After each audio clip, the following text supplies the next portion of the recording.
et bienvenue tout le monde, bienvenue dans votre nouveau rendez-vous d'art créatif puisque comme vous le savez maintenant le dimanche c'est plus art créatif et le mercredi art thérapie. Je mixe les choses, je vous ai jamais d'ailleurs expliqué pourquoi, j'y reviendrai par la suite. D'abord je vais vous expliquer la vidéo d'aujourd'hui. C'est notre dernière vidéo d'art créatif juste avant Noël, donc j'en profite pour faire une dernière décoration maison. Je vous montre pour tous ceux qui aiment et qui ont les perles à repasser. On va faire ensemble notre propre modèle comme je suis en train de le réaliser et on va les faire ensuite en perles à repasser. Pour ceux qui n'en ont pas, soit laissez-vous séduire, vous allez voir c'est plutôt sympa et super facile, soit détendez-vous juste en regardant la vidéo parce que les petits sapins ils sont vraiment super mignons. Et en fin de vidéo on reprend les petits objets que j'ai fait en pâte autodurcissante. Pour rappel c'était la vidéo de la semaine dernière avec ma meilleure recette des biscuits de Noël et donc on reprend puisque tout simplement je vais finir de les assembler. Et pour tous ceux qui connaissent déjà les perles Ama et qui aiment ça, vous voyez c'est super simple de créer vous-même vos propres motifs, vos propres créations. Il suffit d'un petit papier Bristol à carreaux, bon parce que c'est plus simple, et vous pouvez créer comme ça n'importe quoi. Donc là je vous dis, pour faire le petit sapin que j'ai trouvé sur le site vraiment de perles Ama, il faut faire 3 partie de sapin comme je vous montre là et ensuite une base. Il vous faudra au total 100 perles de la couleur, donc moi c'est la bleu foncé. Dedans j'ai compté le socle, je vous montrerai après le socle. Il vous faut 34 perles un petit peu plus claires pour l'intérieur du sapin et moi j'ai pris 34 perles jaunes pour le bord du sapin. Mais faites-vous plaisir à assembler des couleurs, vous allez voir après je vais en faire un deuxième. Et dans cette vidéo je vous dis tout de suite, tout ne se passe pas comme prévu. Je vous dis que c'est super simple mais j'ai eu un petit problème avec un des deux sapins, vous allez voir. Sur le coup ça m'a dépité un petit peu parce que j'ai vraiment passé du temps. Malgré tout c'est long à faire hein. Ces petits sapins, je vous le dis, c'est long à faire. Et j'en ai un des deux, soit le bleu, soit le vert, d'après vous lequel. Un des deux qui n'a pas du tout marché, vous verrez la vidéo. J'en reviens tout de suite à pourquoi un jour art thérapie, un jour art créatif. C'est vrai que je crois que je vous l'ai jamais expliqué il me semble. Donc déjà pour ceux qui ne me connaissent pas, bienvenue, moi c'est Aike et je vous propose plein de contenus créatifs pour débloquer vos émotions mais aussi développer votre créativité. Ce que j'aime bien dire par rapport à l'art thérapie, c'est qu'on va mettre des couleurs sur les douleurs. Donc ça on le pratique le mercredi spécifiquement avec de la peinture aquarelle. Je vous raconte un peu une histoire pour essayer d'avoir une visualisation sur l'exercice. Puisque la base de l'art thérapie ça va être la projection que vous allez mettre dans ce dessin. Donc je vais chercher des émotions en particulier et je réponds avec certains exercices à vos demandes. Je vous le demande souvent sur Instagram mais si vous avez des envies particulières, sentez-vous libre de me les mettre ici en commentaire ou un message privé sur Instagram, il n'y a pas de souci. Tout est ouvert, vous pouvez me joindre sur tous les réseaux sociaux. D'ailleurs, petite nouveauté, pour ceux qui connaissent, je me suis mise à Thread, le nouveau réseau social, c'est le nouveau Twitter. Donc si ça vous dit de me rejoindre aussi là-bas, ce sera avec plaisir. Et donc le dimanche, on pratique les arts créatifs tout simplement. Pourquoi ? Puisque c'est très bien de pratiquer l'art thérapie, de venir débloquer vos émotions, de faire bouger un peu les choses dans votre corps. Mais il est aussi très important de se détendre et d'apporter une dose un petit peu plus légère. L'art thérapie va aller chercher profondément en vous, va aller chercher des émotions.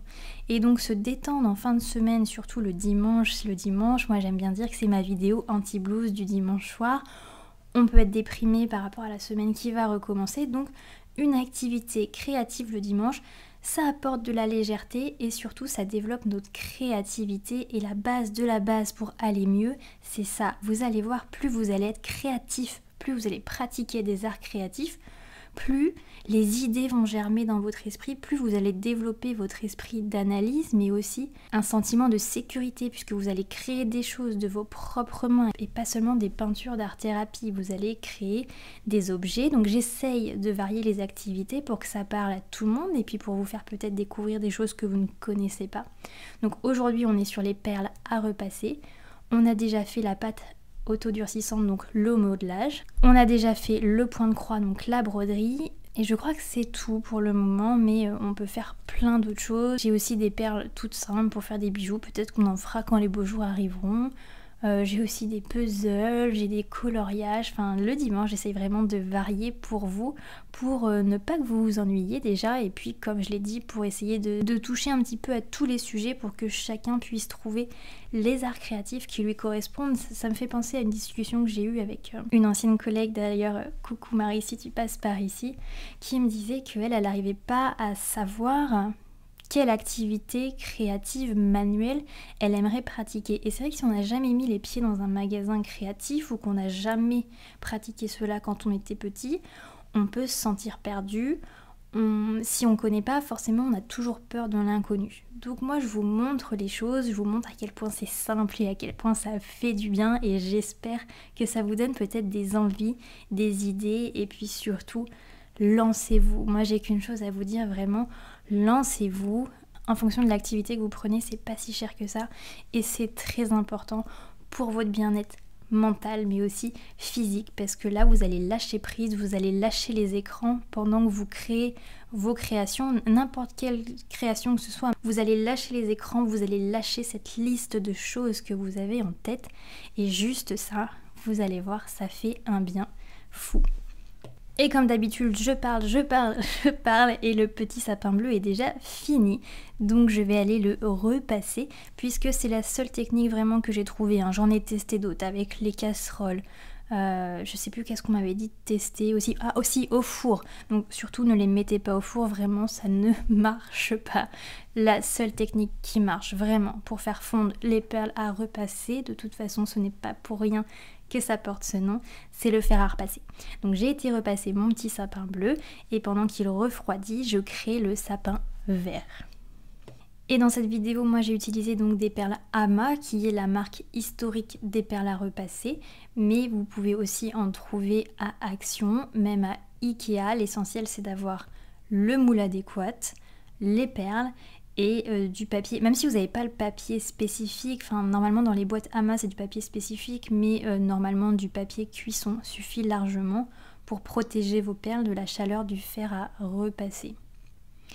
Une seule chose qui est importante, si vous me suivez sur TikTok, d'ailleurs j'ai fait une petite vidéo sur ça, une seule chose qui est vraiment importante, c'est de ne pas mixer les marques de perles, puisqu'en fonction des marques, ce n'est pas du tout la même taille, bon, ni même les couleurs de toute façon, et les tailles sont vraiment différentes. J'ai comparé la marque Ikea avec la marque Ama, et la marque Ama est beaucoup plus haute, beaucoup plus épaisse, la perle tient beaucoup mieux par rapport à la perle Ikea, mais on va pas se mentir, le prix est vraiment différent. Donc si vous choisissez des perles à repasser chez Action par exemple, restez avec des perles Action, ne mixez pas parce que ce sera pas beau au repassage. Donc là vous vous souvenez, voilà, je vous ai dit que ça ne se passait pas comme prévu. Et bien échec numéro 1, c'est avec le sapin bleu. Et oui, échec numéro 1, donc ça a cassé. La technique que j'ai essayé de trouver pour consolider tout ça, c'est en fait de repasser des deux côtés. Normalement les perles à repasser, on repasse que d'un seul côté. Là je me suis dit que j'allais consolider en faisant fondre les perles des deux côtés. Malheureusement, pour le sapin bleu, ça reste un échec. Vous allez avoir l'échec numéro 2 dans pas longtemps. Le sapin bleu m'a vraiment déçue, puisqu'à la base le vert je le faisais juste histoire d'avoir un deuxième sapin sur ma table de Noël. J'étais vraiment plus partie sur le bleu et jaune, et du coup c'est celui qui n'a vraiment pas voulu tenir debout ou même rester collé. Une fois que vous allez avoir assemblé vos 3 parties dans votre socle, donc il faut y aller délicatement, mais vous allez voir que le sapin vert, ça marche. Si on y va délicatement et que les perles sont bien solides, ça marche.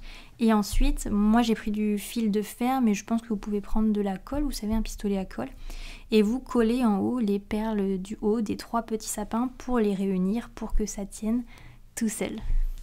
Il est temps de faire un petit récapitulatif pendant que je finis de monter ce petit sapin. Je vais vous donner le planning des vidéos de la semaine prochaine, puisque j'ai envie de vous le dire, comme ça, vu que c'est la semaine de Noël, vous saurez ce qui vous attend et si ça vous intéresse ou pas. Je fais d'abord aussi un petit rappel par rapport au calendrier de l'Avent, donc je l'ai appelé calendrier de l'Avent, mais je le laisse disponible sur mon site internet au moins jusqu'à fin janvier, puisque comme je l'ai dit à plusieurs personnes parmi vous, Ça peut être un calendrier aussi de l'après. Je l'ai appelé calendrier de l'avant puisque c'était dans le flow de Noël, mais ça peut être un calendrier de l'après, un petit peu un calendrier de bonne résolution où dessus vous allez avoir donc les exercices et les rituels spécifiques art thérapie pour apprendre à lâcher prise, apprendre à vous connaître, apprendre à vous intéresser à vous en priorité, mais aussi développer votre esprit créatif et votre esprit de liberté. Je n'en dis pas plus, si ça vous intéresse, il est donc toujours dispo sur mon site internet. Et pour tous ceux qui l'ont acheté, parce que vous êtes quand même vraiment nombreux, si vous avez bien reçu le mail, n'hésitez pas à aller noter votre achat sur le site.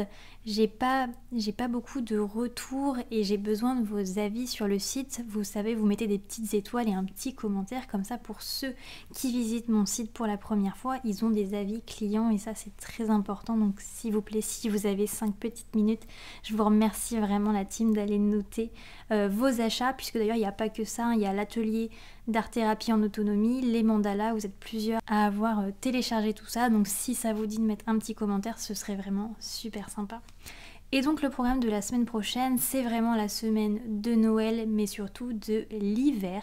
La semaine prochaine, on va célébrer Yule. D'ailleurs, si vous avez le calendrier de l'Avent, vous aurez un exercice spécifique pour Yule.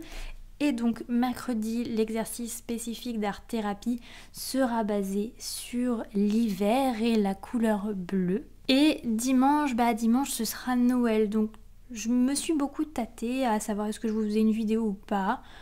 Je sais pas encore si je la ferai, mais si je la fais, ce sera encore le déperlama où je vais vous créer des petits flocons de Noël, une petite fleur, une petite processia. Enfin voilà, ce sera vraiment une vidéo good vibes, feel good, tranquille pour un dimanche de Noël que vous pourrez regarder d'ailleurs bien après. Mais je pense que voilà, je vais refaire une petite création en perlama parce que vraiment en fait j'ai replongé dans cette activité et en fait ça me rappelle tellement mon enfance. Qu'est-ce que j'ai pu en créer des choses avec ces perles et franchement j'aime toujours autant. Donc en fait je me fais un petit peu plaisir au passage, de toute façon vous le voyez, j'adore ce que je vous propose sur les réseaux sociaux, j'adore créer toutes ces choses là, donc voilà. La vidéo se termine, donc vous voyez ce sapin, finalement il tient vraiment debout, celui-là je suis super contente. J'ai mis des petits nœuds, des petits fils pour pouvoir accrocher mes décorations dans le sapin de Noël et les petits bonhommes de neige pour décorer la table de Noël bien évidemment.